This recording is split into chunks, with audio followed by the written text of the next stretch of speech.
Breaking news: renowned human rights activist Syed Nouman, advocate, announces support for overseas Pakistanis. According to details, Syed Nouman, advocate, president and founder of Peace and Justice Human Rights Organization and member of IUDHR UN Chapter USA, has extended his services not only within Pakistan but also to overseas Pakistanis facing legal issues.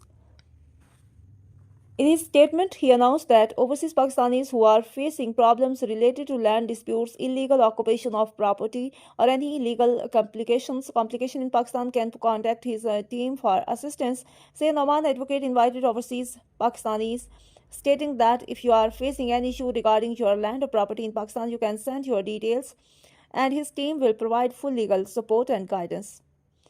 It is worth mentioning that Syed Nouman, advocate, has already been actively involved in humanitarian services, including flood relief activities, environmental plantation drives, distribution of wheelchairs for persons with disabilities, and providing free legal assistance to women in cases of inheritance disputes and harassments.